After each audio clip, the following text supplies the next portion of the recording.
All right, and we're back for another episode of the Lakers Fast Break podcast. It's Gerald Glassford coming right back at you here from Lakers Fast Break.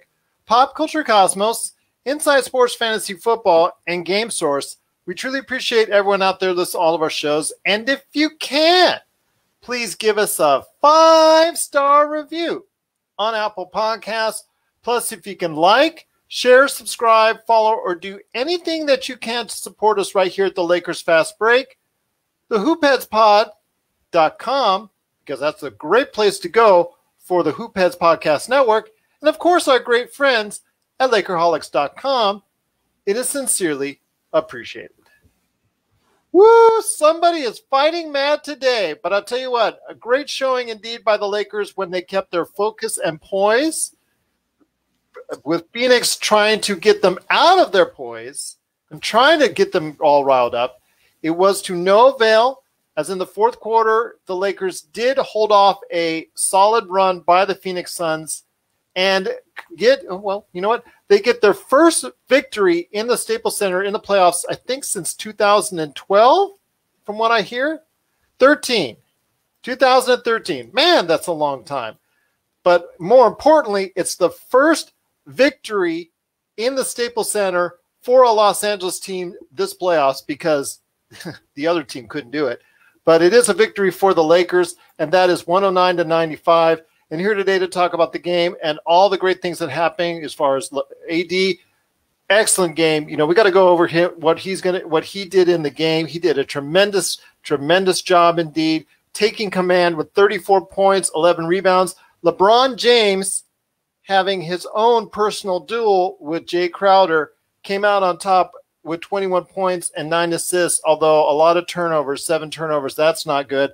Andre Drummond chipped in with 6 points and 11 rebounds. And actually the Lakers were at their best, much to LakerTom's kind of dismay at times, but they were at their best with Andre Drummond in the lineup at periods of time. Yes, they were, Tom. Yes, they were.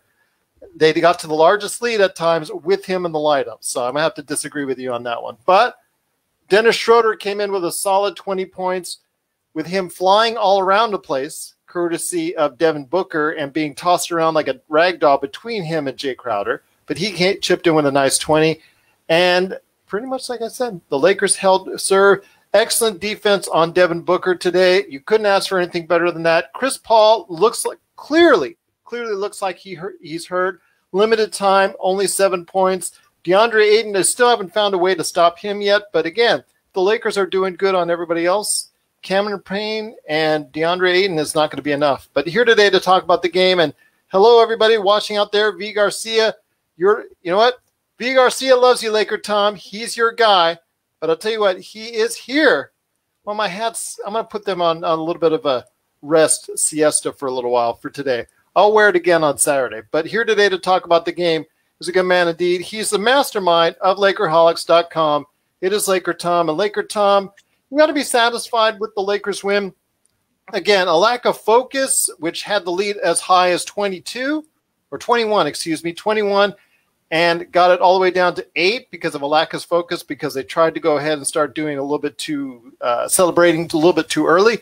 But the way the bench was reacting, these were the type of things I saw in the Lakers championship run last year. Well, I think the real star of the game, obviously, were our superstars. AD came out with another terrific game, going to the line, attacking inside. He made so many great plays offensively. It was a marvel to see. And LeBron James, you know, I mean, if you could have just seen the quote from Charles at the halftime where he's saying, you know, LeBron's hurt. There's something wrong with the guy. He's not attacking the basket or anything. And what did he do today? I was yelling, obviously, wait till the second half, Charles. And LeBron came off from the tip-off of the second half. 3 straight quick baskets. He must have been watching. Attacked over and over and over. Never settled at all in that game. I mean, we saw him out there on the right-hand wing there with Crowder on him. And that's the place where you always see LeBron dribble 5 or 6 times and then take a step back 3. Today, he dribbled 3 or 4 times and then spin around the guy and drive to the rim.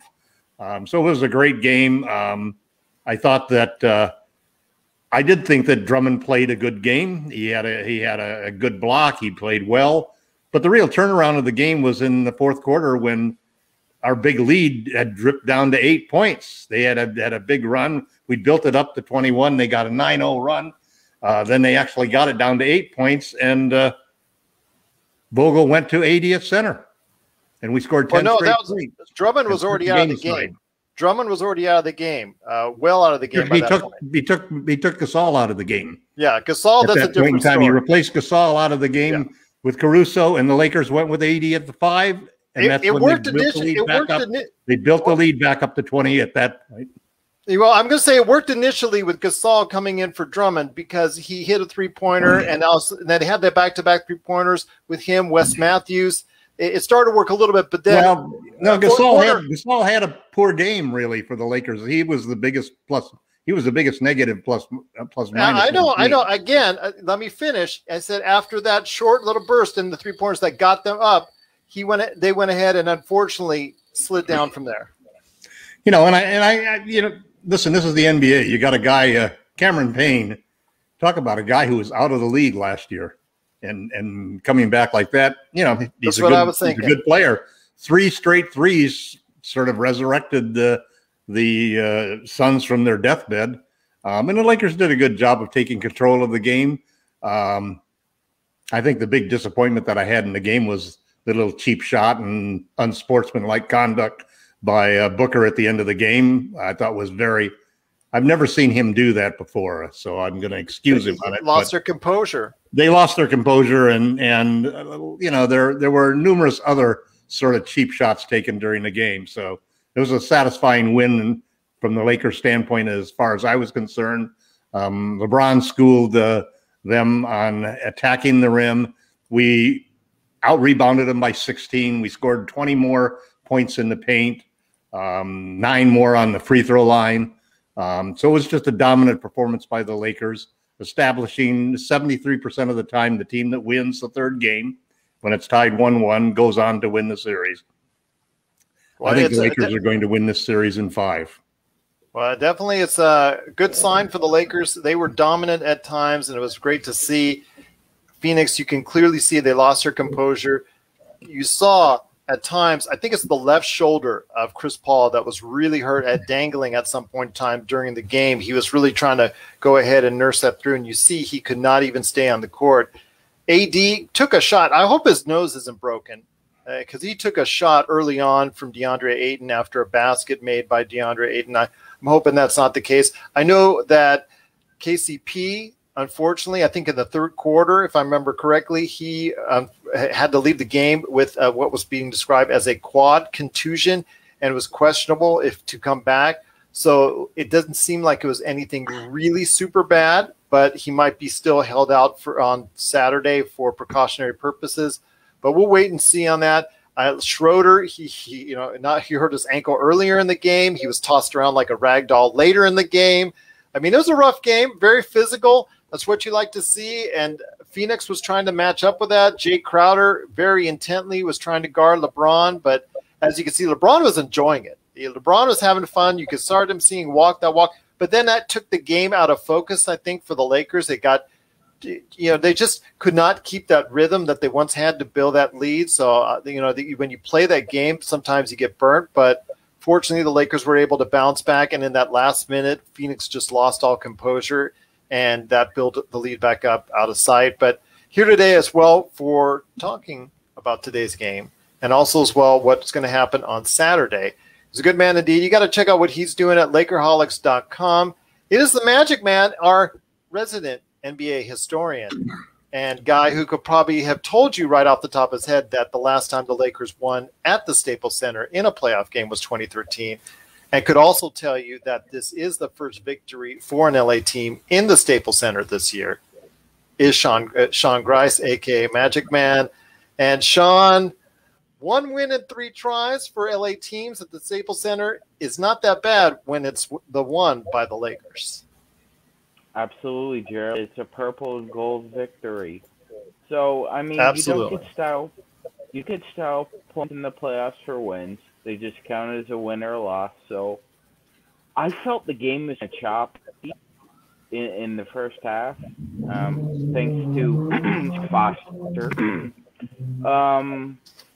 It seemed like the Lakers and Spurs were playing like 2004. I mean, I was looking up at halftime thinking, this is 43-40 in 2021.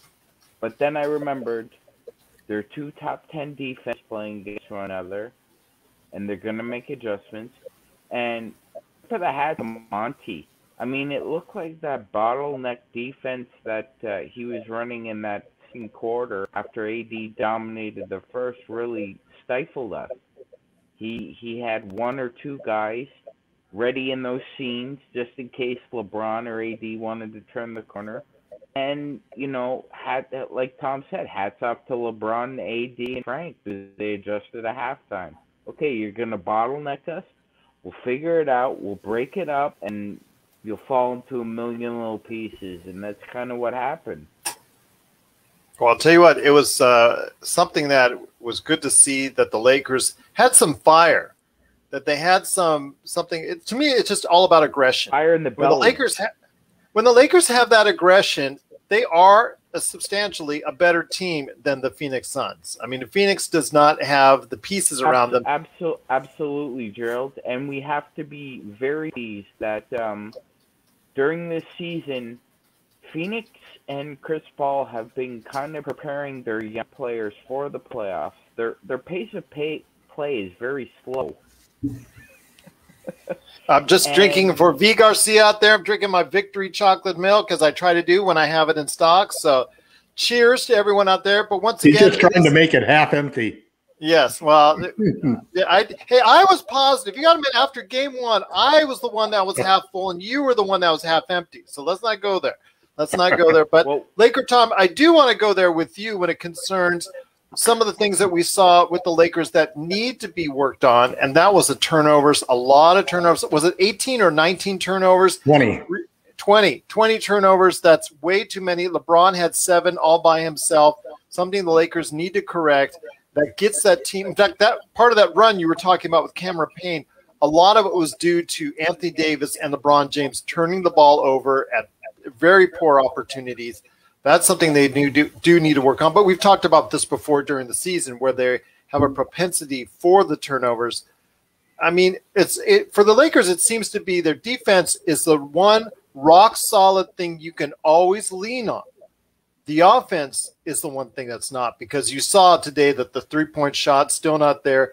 Kyle Kuzma, God bless him, but it's still an adventure for him. I mean, there was that one point where he tried to tip the ball in from 1 foot and he missed it 3 times, and you could see how frustrated he's getting. So, LakerTom, what are some of the things that they need to work on and focus on so they can do this back-to-back deal at the Staples Center?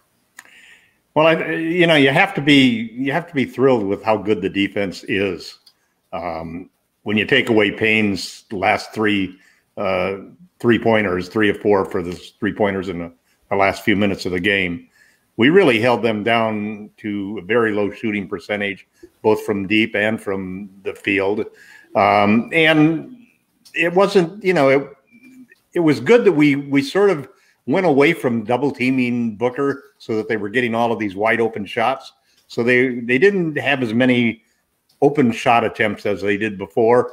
We gave up some points in the paint. That was especially tough for us. That's why Gasol ended up with the only negative plus minus on the team, because basically he was in no man's land. He's not quick enough to get out there to challenge on the 3-point line, and he's too slow getting back to try to stop a guard from scoring. And they got a lot of easy points, both from Ayton and so forth. It was good to see Davis just continue to be as aggressive, as he was in the last game. That's 2 games in a row. And if he can pin together 2 more games like that, he will be the MVP of the first round for the Lakers. But defense is basically what we're doing well. Vogel is a genius at that. He makes the good adjustments. He's played his cards really well. I thought Drummond played well defensively. You didn't see Ayton really go crazy in the first half with a lot of easy putbacks and so forth. And the Lakers defense held them to 40 points in the first half, which was really quite an accomplishment. And other than that 9-point spree that Cameron Payne had with the 3 straight threes, if you take that away, I mean, my God, it's one of the best defensive performances as a team that we have all year. Yeah. I thought Caruso played excellent defense. KCP, when he was in there, had several excellent plays. I love their play on Booker. This is the best job I've ever seen done on Devin Booker in a game. They double teamed him at times, but not all the time. They really have to sacrifice a lot of points underneath in order to do it. I'm going to say this, that they really they showed him different looks. They did not say, okay, we're just going to put you man-to-man, or we're going to just hard double you. They mixed it up. Hard doubles, soft doubles. They switched. They played him head up. They showed everything on him, and it really showed today. I really am just so thrilled. Frank Vogel, the way he drew up the defense. I know we're not always on Frank Vogel's side here, especially on the offensive end, but my gosh, the defensive plan that they drew up against Booker, that worked to a T today. You can't do any better than that. No, I agree. MagicMan, do you concur? You see you clapping right there. Yeah, 100% concur, Gerald. 100% agreed. Well, it's just amazing, the defensive performance. But I want to ask you this, Sean, while I have you here. Dennis Schroeder, again, gutty performance today, chipped in with 20 points. Really something that, like almost a double-double there as well. But I want to ask you this. I mean, his performance, I know that we've been on him because of his inconsistency and wanting the $100 million in cash this summer, because you can see that's what he's playing for. But at times when he plays like this, he gives the team so much of a different dynamic that it doesn't have to be relied upon to let's just pound the ball to LeBron. Let's just give it to AD. When he floats in those layups and those drives, those sneaky drives, as I call them, it really just helps out the Lakers so much for a team that struggles offensively. Yeah, absolutely, Gerald. And he does kind of give that offense a different look. When I think what Tom was trying to relay the issues with Andre and the offense, like he said, driving lanes need to open so that our drivers can operate in lanes with the path of least resistance. And I really think some people at Lakerholics kind of overblew what Tom was trying to say there. But essentially, that's what happened tonight. Schroeder, he saw open lanes. And like you said, Gerald, he doesn't need to take those 30-foot threes if he doesn't want to. He can put the ball on the floor and red carpet for an 8. He had a wide open 3. He passed it up and took the solid 15-footer and made that. Absolutely, yeah. It was a great decision. It's good to see him make those quick decisions, too. At times, he makes those crazy cross-court passes, and there's a turnover here and a turnover there. But, he is who he is. He'll play with his heart on his sleeve. And I've been enjoying him the past 2 games. He's really come around. He has come around, and I'm really hoping for this continuance of his solid performances, getting 20 points from him, having that as an option right there with you with LeBron and AD really makes for a dynamic trio. Now, I don't want to call him the third man as yet, because I know that, Tom, you and I were just like, who is the third guy? Who is going to be that third guy? Who is going to be that third guy? I don't want to say that yet, but if he keeps this performance up, I always said the defense was the third guy, but you never know. It could be Schroeder filling in at that third guy as well. It's either Schroeder or Andre at this point in time. They're the 2 guys who are contributing with big numbers, whether it be rebounds in this particular case as opposed to points. I think you have to give Dennis a lot of credit. If you'll notice that when the score got down to 8 in the fourth quarter, in the last 3 or 4 minutes there, LeBron gave the ball to Dennis, and Dennis made 2 straight drives to the basket to score points that really kept the other team at bay. And the thing that you have to appreciate, and I think You know, I see a lot of stuff on Twitter where people are saying that Dennis is gone for sure because the Lakers aren't going to pay him that money, and he'll want that money, and several people alluding that Dennis really doesn't want to be the third option on any team. He could be the second option on somebody like the Knicks. And I think that Dennis is really showing his value because you're talking about playing on a championship team, taking over as the starting point guard on a championship team after you came off from being the second in the Sixth Man of the Year award. And he's been scoring, and he's been scoring at critical times, and he's become absolutely essential when we don't have LeBron on the floor. And if we don't have LeBron in the lineup, we saw how essential he was earlier in the season. So Dennis has made good progress in my mind toward possibly finding a spot on this team next year. And even Andre Drummond possibly has, just depending on what he's willing to settle for. Is he going to be happy making, the MLE $10 million and stay with the Lakers, or go to another losing team for $15 million? Those are some big questions, but those are the two guys that I think have really made the most contribution. They're the two guys that you would expect to be one of them to be the third best scorer in the team. And it's interesting because they're playing two positions, point guard and center, that are extremely important in the league. Different people will obviously value point guards a lot more than centers, simply because this is a guards league and they have the ball in their hands and they can control things. But I'm encouraged by how Dennis has played. I'm encouraged by how gritty he is.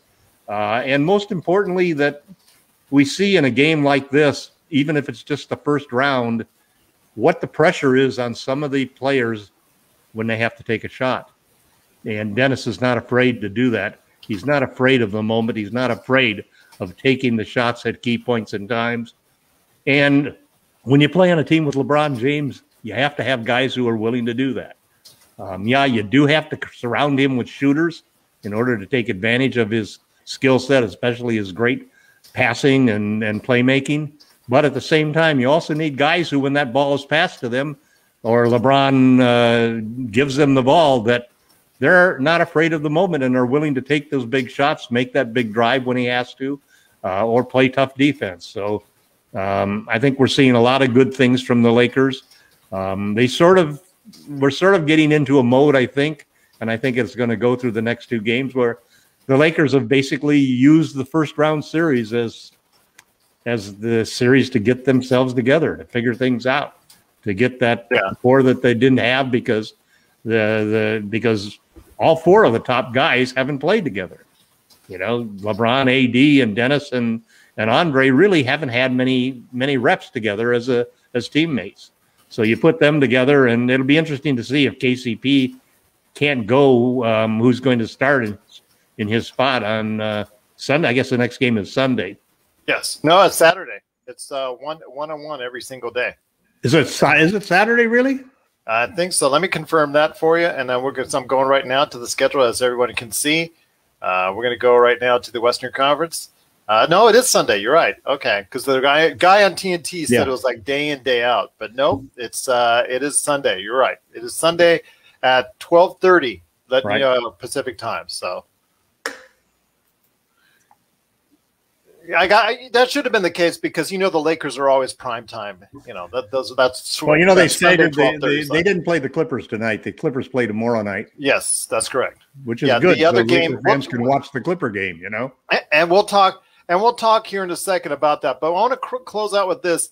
Felix made something, and also Vincent were talking about as far as Kuzma is concerned. I know there are concerns about Kuzma and his continuing struggles from the area. I know he hit that last second three, and I'm hoping that at the that three will go ahead and transfer over that confidence in shooting it. But Sean, I want to ask you this, and then I'll also ask Tom too. I know that there's people starting to talk about, like here in the chat board, that maybe we should play Macklemore a little bit more, or at all, actually, because he hasn't played. But the thing is with Kuzma, and I can't believe I'm saying this from 2 years ago, because it's completely different than what it was 2 years ago. When Kuzma gives you nothing on offense, he's still giving you rebounds, assists, and defense, which is something McLemore can't give you. Yeah. Sean, you're on mute. Sean, you're on mute. Yeah, absolutely, Gerald. There's just a level of versatility to Kyle's game that Ben doesn't have.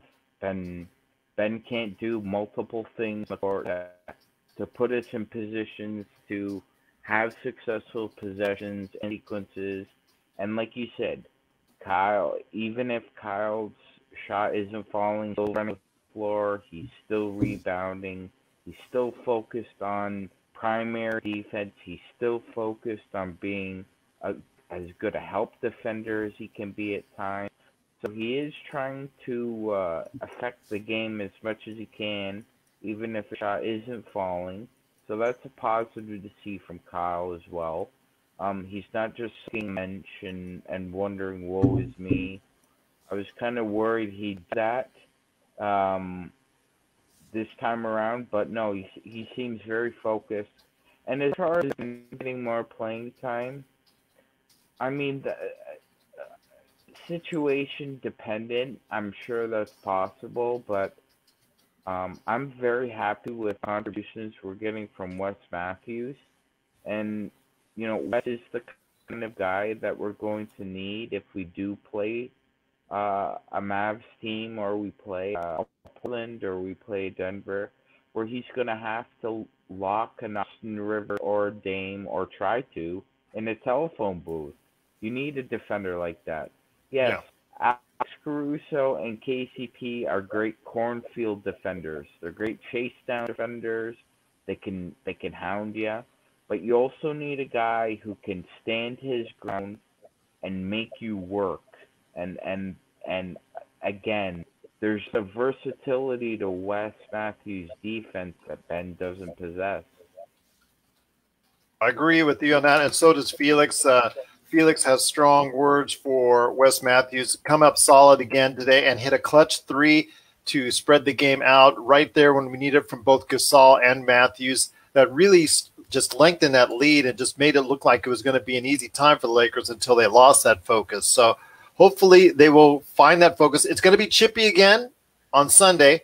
It's going to be very testy like it was today because it was a really testy game. But LakerTom, before we head to talk about the rest of the series and where they're at for the NBA playoffs, I want to hear your thoughts on with this game. You know, obviously the Lakers made a statement that they feel like they're the favorites and they're playing like the favorites. What are you worried about from Phoenix? I know you said it looks like the Lakers in 5, but what are you worried about the Lakers, you know, possibly doing? Could it get a point where, again, you saw that lack of focus? Could that happen again in Game 4? I don't think so, Gerald, but, you know, this is the NBA, and when you got guys like Booker and Cameron Payne and the shooters that they have, a team can come out and shoot 60% from three, and all of a sudden, you know, they can have an easy win. So this could easily go to a 6-game series. I think the Lakers have shown today what the difference is, that their size cannot be stopped, and that basically they're able to win by going big. And even when they play small with AD at the 5 and LeBron at the 4, that's still a big lineup, you know, and it's a difficult lineup. It's actually what's actually been working on it is that lineup has been great defensively.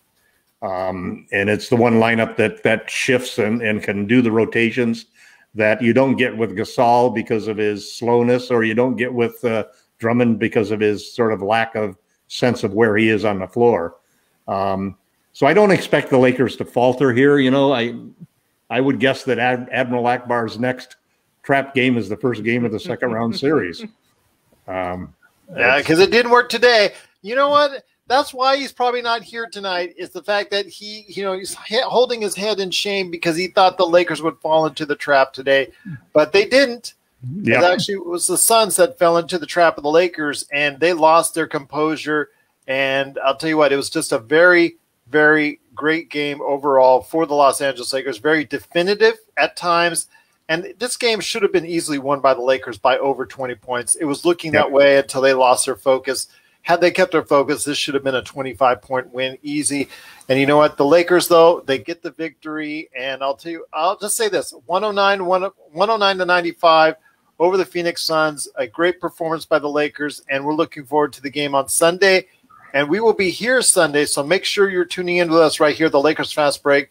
But before we head on out, guys, I want to go ahead and recap for everyone out there, if they need an update on the NBA playoffs. Wanted to go ahead and make sure everybody knows, as LakerTom mentioned, the Clippers, who are down 2-0, are heading into Dallas on Friday. Yes, they're heading into Dallas on Friday. So, Tom, I want to hear your thoughts on, do you expect the Luka train to continue? Because I'm not going to say I disagree with people right now saying that Luka has looked better than anyone in the playoffs. But my gosh, if he hasn't, it's pretty darn close, because he is really, really looking good. Yeah, the interesting thing about the game, about that series, is the defense that the Clippers are not playing. They're basically continuing to switch everything, and Luka's continuing to hunt down guys to go after. Primarily, Zubac or even Morris, neither one of whom can stay with Luka. So it'll be interesting to see what kind of coach Ty Lue is, because basically he alluded to the fact that he was going to try to get Kawhi to defend against Luka. And Kawhi, if you watched the language of him and watched him, I went and watched that game because I was obviously watching the Lakers game, and I couldn't watch two games at once. I wasn't going to shortchange the Lakers by having my laptop in front of me, watching one game and watching the television a different game. But it did not look like Kawhi wanted to take the challenge. It wasn't like LeBron asking to guard somebody or AD asking to guard somebody at the end of the game.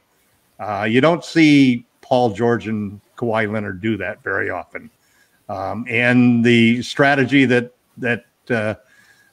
Ty Lue feels is basically he wants switchability. He wants to be able to switch everything, just to simplify getting caught and to prevent guys from getting too downhill on you. And the net result of that is that you're allowing Luka to dominate the game and dictate exactly what kind of defense you're playing and who's going to guard him. And there's not for a 22-year-old point guard who's 6'8", 240 pounds, and smart as hell, that is not the recipe for beating them. So it'll be interesting to see what the Clippers can pull out of the bag and try to do. I mean, they had 41 points from Kawhi, and he was, I think he was 8 of 13 from deep. Paul George was only 1 of 7 from deep. And they both missed clutch shots at the end of the game that could have kept them in the game. Clutch threes that came up short or just didn't go in. So the Clippers' future is on the line tomorrow night. Absolutely, it is. Is it ever? I'm excited to see what goes on with that game. MagicMan, the game just ended right now the game just now in Portland just ended with Denver taking that third game. I still think this is going to go long. This series has the earmarkings of a 6 or 7 game series. Tom says no. I think 6. It's going. You're thinking going 6? Okay. It still looks like to me that this series is going to go long. But your thoughts? Denver pulls off the victory tonight. They were actually leading most of the way, so they did win 120 to 115. Portland came back, tied the game at certain points, took a lead at certain points, but mostly this was a game for Denver. I want to hear your thoughts on this series. It just looks like more and more. I mean, Tom says 6. I'm thinking it's still going to go 7. I think, Gerald, I believe I picked the series to go 6. I think you're right. I think it will go 7. It's very interesting. Tonight wasn't Dame time. It's actually Austin Rivers time. Melo hit a 3 to tie the game at 91, and then Austin Rivers go crazy. He scored 16 points in the fourth quarter, led by for the Nuggets, and I mean, Nikola Jokic still had a great game. He had 36 points, but he's basically forced to the perimeter in this one. Shots forced him to make some shots from the outside, and the Joker did. I believe you, Gerald, that this is probably going to go 7 games. It's very interesting, Gerald. I actually feel really blessed as an NBA fan right now because to me, 2 guys that have really matured are the guys who were traded for one another, Trey Young and Luka Doncic. Trey has evolved from a physical standpoint, as we can all see. The game has slowed down for him a little bit. He's not willing to take those 35 to 36 attempts.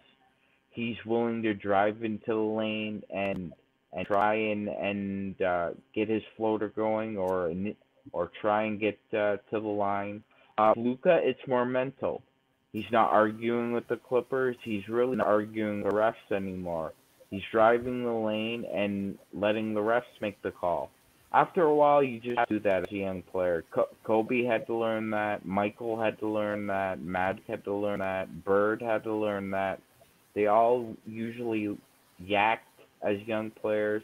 But the more mature they got, the slower the game got for them mentally. They just stopped arguing with the refs and just started playing the game. So it's good to see those 2 guys show some maturity, and the playoffs have been very exciting so far. I'm really interested to see the action tomorrow night. We're going to see a Clippers team, I think, that's desperate. So I think Luka's going to get their best punch. And we're also going to see whether or not our arch enemy has any guts and is willing to show up for a game. Well, it's so funny because V. Garcia already mentioned he's going to send over the screenshot that if someone hacked the Clippers Wikipedia page and it has Luka as the Clippers owner and his 2 sons, Kawhi and George, who play for the team as well. That's hilarious. That is absolutely hilarious. Thank you, V, for showing that. Oh, that's so funny. Same old Clippers. Yeah, same old Clippers. New owner, new coach, new players, same old Clippers. Yep, same old Clippers indeed, but that's too funny. That's too funny.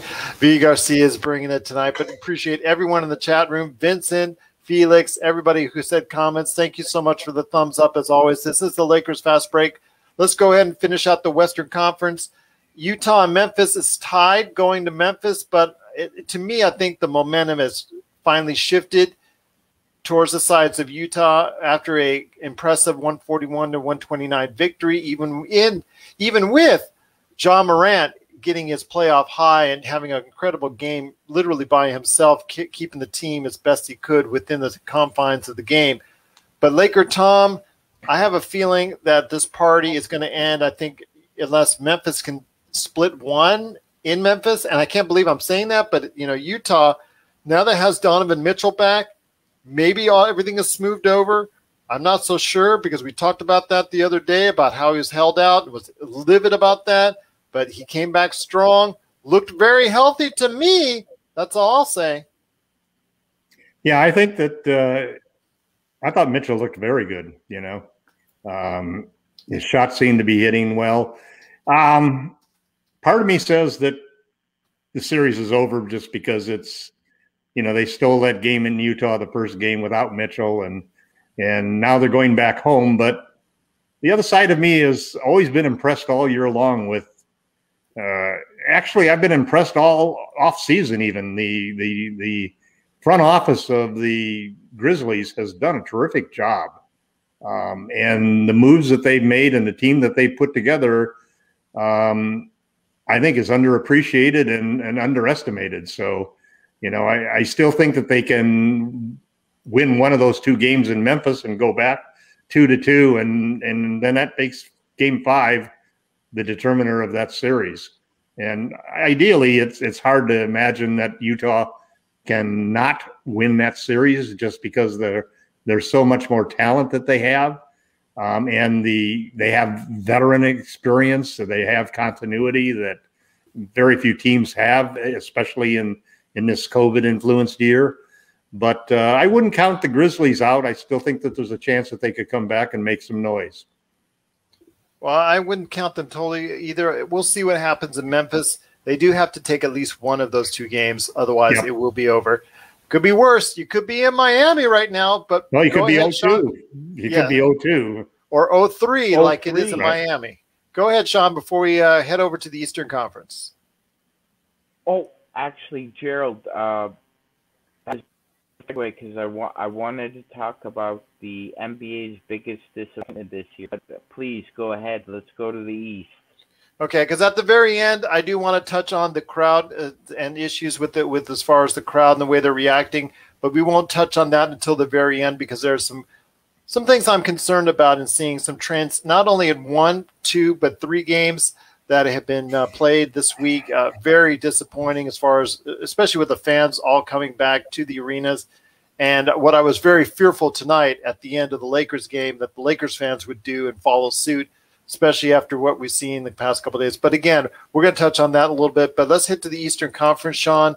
We're going to start off with the series that I believe is over. And Miami, coming off of that season where they were competitive with the Lakers in the finals, but before the Lakers pulled away in 6 games, you thought that there was going to be a bright future. The mastermind, Pat Riley, had orchestrated this team. Not only did he not make any real changes that was going to, you think on the surface, hurt the team, you thought they added a little bit here and there, but Victor Oladipo, that didn't work out, unfortunately. And it just seems like Jimmy Butler is not, he just doesn't look healthy.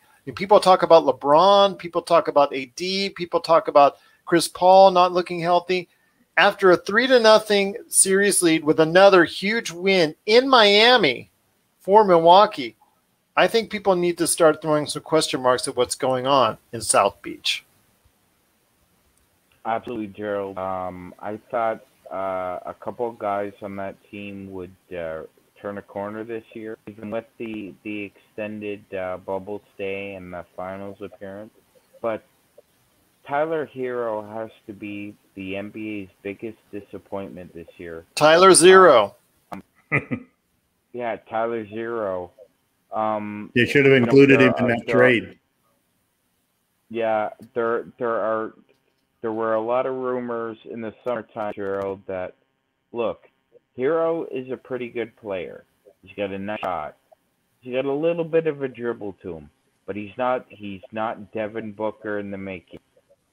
That's what I heard anyway, and I didn't see it. I thought maybe he could have be a dual threat, be a shooter and be a pick and roll ball handler or facilitator. Gerald, it seems like he's bought into his ID celebrity status, and he's comfortable being the man on South Beach on IG, and it just seems that for some reason the Heat culture this year, it's not working, especially for the younger guys. I mean, for goodness sakes, Duncan Robinson isn't the three-point shooter he was last year. Duncan Robinson averages around 10 shots a game. He averages 8.5 three-point attempts, ladies and gentlemen. He is paid the three-point shooter, and he is disappointed this year. And both these guys, last summer, were looking for $20 million each. If they keep playing like this, they'll be lucky to get $20 million combined. As far as the Bucks are concerned, Gerald, this looks like a completely different team. And I think perhaps, Gerald, maybe the Nets are the team that are walking into the buzzsaw in the semifinals because they present a huge challenge. They're a different playoff team. PJ Tucker is a really good player for them. Drew Holiday is a really good player for them now. And as we've seen in the regular season playoffs, it's a different animal. And I think actually Bud has a squad that can beat the Nets.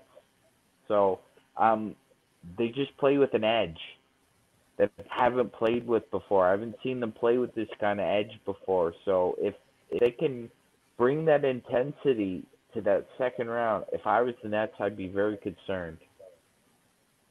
Well, Villa Garcia said there's a reason they said all year last year that the bubble was literally made for shooters.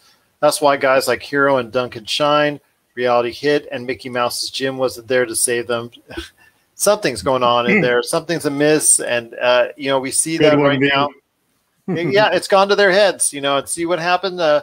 as far as that, with Miami just one game away from being eliminated and sending home for the summer, they look like they quit. They look like they quit today, and it was very easy to see that. And it looks like they're already headed out for the season, and that's a shame for a Pat Riley team. But you know what? It is what it is. I was expecting a whole lot more from them at Miami. I was expecting to see them go ahead and make some gains, but due to some timely injuries and due to some lackadaisical play and just a lack of focus by that team, it looks like their season is all but assured done here in the next couple games, if not the next game in Miami. Next up, we have New York and Atlanta. What a surprise. It's tied 1-1. Actually, it's not too surprising, I should say, because of the fact that this looks like it's going to be a barn burner and just basically just a rough and tumble series. LakerTom, your thoughts? I mean, you are seeing Julius Randle getting hounded on defense and basically just trying to do what he can to carry the team on his back. And on the other, you're seeing a much more poised Trey Young, who I think they are not trying to pick on defense on him as much as I think they should, because Trey Young as a defender is still very much suspect. But on the offensive end, he's really, really doing a number on the Knicks. Yeah, I think of all of the series that we're looking at in the first round, that's probably going to be the most competitive series. I know that a lot of people think the Blazers can hold their own with the Nuggets, but I think that series is going to go heavily in the Nuggets' favor. I still think the Knicks still have a good chance to win that series. I think it's the one series I felt confident was going to go 7 games. I haven't seen anything to change my mind, and it's one of those series where each team wins, and then the next game up, the other team adjusts and comes back and wins. And I think we're going to see that type of roller coaster back and forth series all the way up to Game 7. And Madison Square Garden filled with fans is a home court advantage. That it is. And we'll talk about that home court advantage in a disappointing way up here in just a second. But before we do, Sean, I'm going to turn it on to you as far as for the last game on the Eastern Conference that we're covering, and that is Philadelphia and Washington. Philadelphia. Well, actually, no, there's two series left. I'm sorry, because the other one's all done as well. But I'll let Tom take care of our good friends in Boston. But Philadelphia and Washington, that is Philadelphia leading that series 2-0 after what happened there, a definitive victory. It looks like this series is over as well. Yeah, it looks over, Gerald. I would have liked to give the Wizards a game, but based on Beal's health and his hamstring issues, and I'm sure Russ is dealing with something that could be so hard. His ankle. His ankle. He hurt his ankle yesterday. Yeah, exactly. He did his ankle. So it's usually always something with Russ, but he plays hard, and that's how it goes. It's all but over. There's really no answer for Embiid down low. I mean, Daniel Gafford is lambs to the slaughter, basically, asking him to go down there. So I'm glad Scott Brooks has taken some mercy on that young man and is bringing doubles as much as he can to try and help him out. But I mean, it's still not working. Joel's probably the most, I would say, in the playoffs right now, given the health, the most dangerous X factor in the NBA playoffs.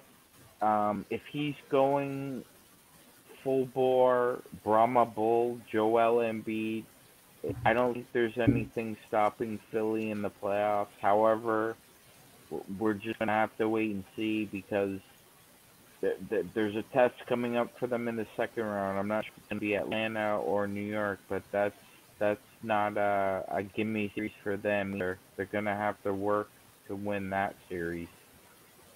Yeah, they're going to have to work a lot. Tom, last but not least is our friends in Boston. The Celtics look like they're on death's door. They're also down quite an extensive bit, because after blowout after blowout, Brooklyn leads 2-0, and it does not look – after that first game in the second half, once that started and kicked in, Brooklyn looks like it's been just blowing the doors off them, and it just looks like there's going to be nothing that Boston can throw at them, especially with Jaylen Brown out of the mix, that they can do. Yeah, it's really tough when you lose one of your two superstars or semi superstars. The Celtics are done. You know what's kind of ironic? The two teams that are looking like they're going to get swept out are the two Eastern Conference finalists from last year, the Miami Heat and the Boston Celtics. The bubble is not the same as this regular season is, and this regular season is not the same as any of the other regular seasons that we've seen in the past. They're both situations that involve unprecedented demands on the team, with the short off season, the compressed schedule, the COVID health and safety measures all over the place, and then the injuries. So it's been a complete turnaround where the East's top two teams from last year are basically both in danger of getting swept. It's going to be, in fact, I think that you could argue that the path that the Lakers have, especially if the Clippers self-destruct again, could be similar to what path that they had last year. And where they basically have managed to find if they can find themselves and if AD and LeBron can shoot as well as they did in these playoffs as they did in last year's playoffs, the Lakers are going to be very tough to beat. And when you look at Philadelphia, for example, and you look at the teams in the East, that I guess Brooklyn is going to play the Bucks next. Is that what the brackets show? Yes, that's correct. Brooklyn and the Bucks. It'll be one hell of a series because we'll find out for sure then, because you got a team that's got an outstanding defense in Milwaukee, and that's the hope, that if you can have a defense that can slow down some of the high-powered offensive firepower that the Nets have, that you could have a chance to beat them. And their weakness obviously is the inside, and the strength of the Bucks, I think, is the inside. Giannis has been playing terrific. Lopez has been playing extremely well, and they seem to have a good feel for playing, for making up for the lack of shooting and the lack of being able to get Giannis free in the end of the games. And so they're likely to make the same mistakes. I think they've got 2 years of having gone through tough playoffs, and I think they've figured out now how they're going to win. The only question is, do they have enough firepower to keep up with the Nets when they meet them? And can they handle, if they get by the Nets, can they handle Embiid when they get into the Eastern Finals? So it's going to be a terrific set of playoffs coming up. We're seeing fans. The Lakers had only 7,500 fans. Some of the teams are filling the arena with 20,000 fans. So fans in the stands are becoming a factor. And I think that tonight's game, too, with the Lakers, I think the Lakers got some home court advantage. The crowd was cheering for them. They were excited about playing at Staples for the first time since 2013. And the team played, I think for the second game in a row, we got the 50-50 balls again, over and over. I saw our guys diving and grabbing balls and getting loose long rebounds and so forth. And those are the types of things that make the difference, and those are the types of things that very often are the results of the crowd being motivating the players. Piped in noise doesn't do it. Piped in noise in an arena that's completely empty of fans is a whole different situation. So we've got sort of a hybrid situation now where the fans aren't exactly even among the various NBA teams, and how that plays off as we get deeper into the playoffs. Hopefully it'll equalize and everybody will be able to sell out the arena completely, and we'll see full arenas by the time we get to the conference finals and the NBA finals. Well, let's hope for that. That'll mean that we're on a good way. That'll mean that we're in a good way as far as our vaccinations are concerned. It'll mean that we're on a good way as far as health, and the number of people getting sick and the number of people dying will hopefully be at a minimum by that point in time. So looking forward to that. And if that's the case, then the Staples Center will be opened up to a larger capacity crowd. That will definitely help the Lakers on the road to the playoffs. Especially, we saw a little taste of it today with a chants like V. Garcia of Kobe, Kobe, Kobe at the very end, as everybody heard. So just really looking forward to that. But speaking of the crowds, before we head on out, just want to go ahead and mention, if you have anything for Tom, at LakerTom on Twitter, also as well, LakersFastBreak at yahoo.com, at LakersFastBreak on Twitter. You want to go ahead and comment on what we're doing here for the show or anything else on the great articles that MagicMan, LakerTom, and also as well Admiral Akbar, the guy who set out the trap that failed today, Jamie Sweet. You want to check out what they're doing, please check out Lakerholics.com. But before we head on out, want to hit something very troubling to me, and that is with the return of these crowds is some really unruly action and some things I've seen over the past 2 days. And it's just really very concerning to me. And I was very concerned as well that the Laker fans as well would show a lack of class as Booker was leaving the arena, and also Jay Crowder as well. I was almost expecting it, and that's where we're at right now. I was very disappointed at what I've seen from NBA fans because not one, not twice, but 3 times already we've seen incidents with fans.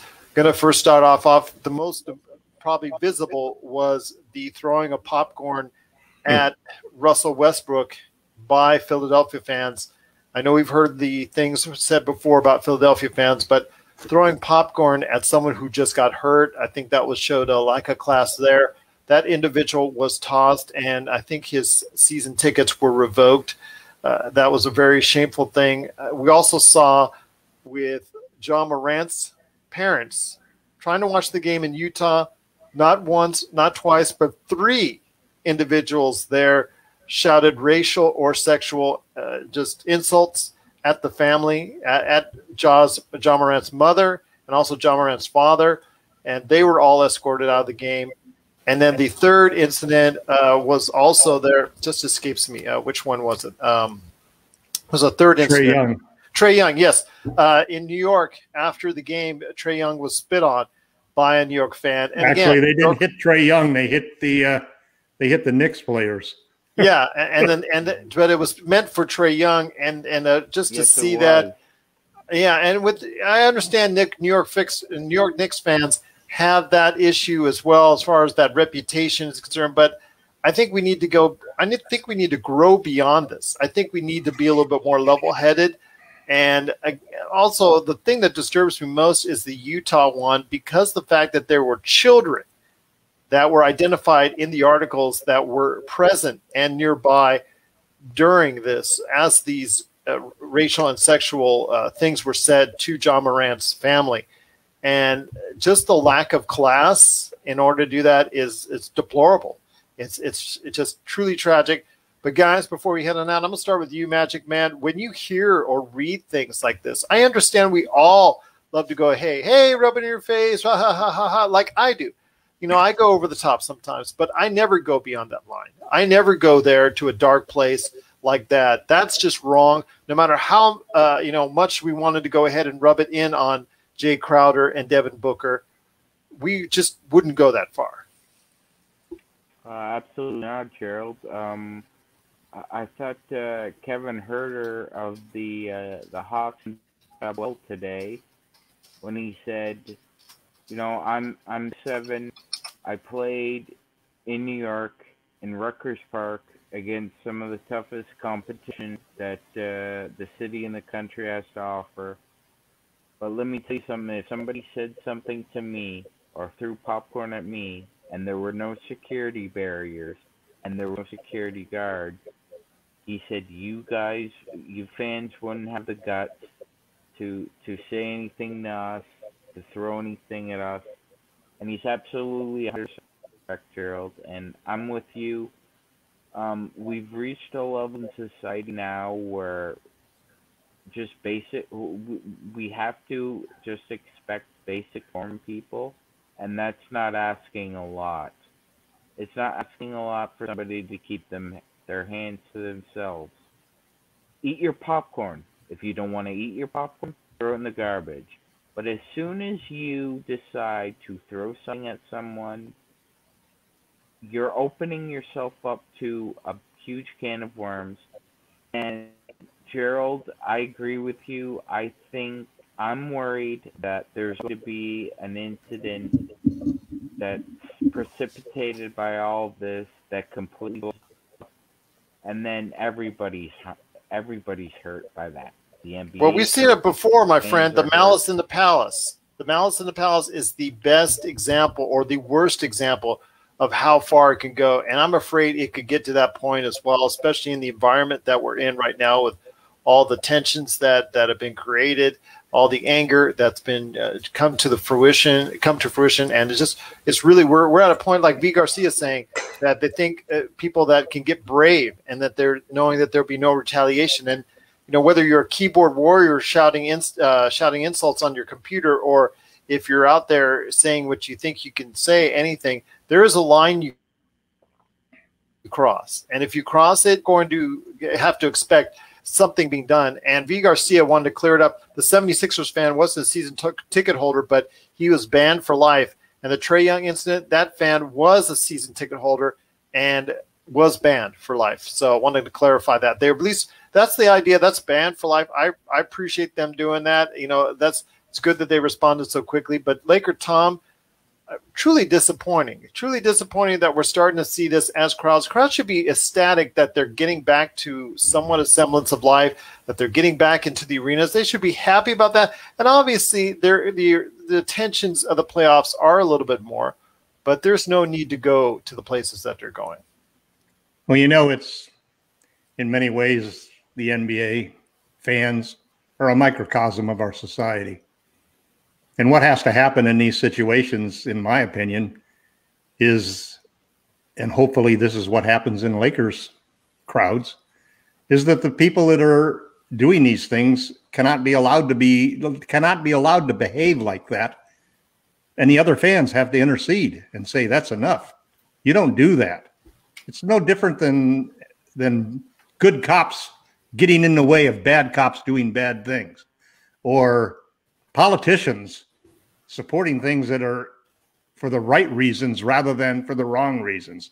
We're going off we're as a society, and a lot of it has been exacerbated by the coronavirus pandemic, but we have to get back to a point of civility. We've lost that in politics. Now we're starting to lose it with respect to fans. And it's up to all of the fans in the stadium, you know. Celtics fans, for example, you know, if the Celtics fan in the crowd starts to yell something that's a racial epithet, then other Celtics fans should intercede and make sure that person knows that that's not an acceptable type of behavior. Same thing with throwing popcorn or throwing your drinks on players and things of that nature. It's just like bullying. You just cannot stand by. If you are not part of the solution, then you are part of the problem. Well said, LakerTom. As V. Garcia said, preach, LakerTom. You preach it. Get on that soapbox. I couldn't agree more with what you said on that, and I do appreciate you taking the time to say it, because it couldn't be better said than that. But everyone out there, we truly appreciate you watching and you listening. Once again, the Lakers come out on top in Game 3 of the first-round series against the Phoenix Suns, 109-95, taking a 2-1 game lead. And V. Garcia as preach. V's still saying preach, LakerTom. Preach it out, my friend. Thanks, We're all V. happy. Exactly. You got V. It's just been tremendous. Again, thank you so much, Vincent, Felix on the chat board. So many great comments so far. Cannot thank you enough. We will be back on Sunday. That's right. It's going to be a Sunday 12:30 game, prime time in ABC on Sundays for the weekend. That's our best viewing time. So you want to check that out. It is going to be Sunday at 12:30. Once again, we'll be back after the game to talk about what went on, what went right, what went wrong, but hopefully it will not be a trap that Jamie Sweet sets out. Hopefully be at a 3-1 series lead, and we're looking forward to talking about that on Sunday. And we wish everybody a happy Memorial Day weekend as well. But we will be back on Sunday, once again, right here at the Lakers Fast Break Podcast. Thanks for watching, V. Thanks for watching, everyone.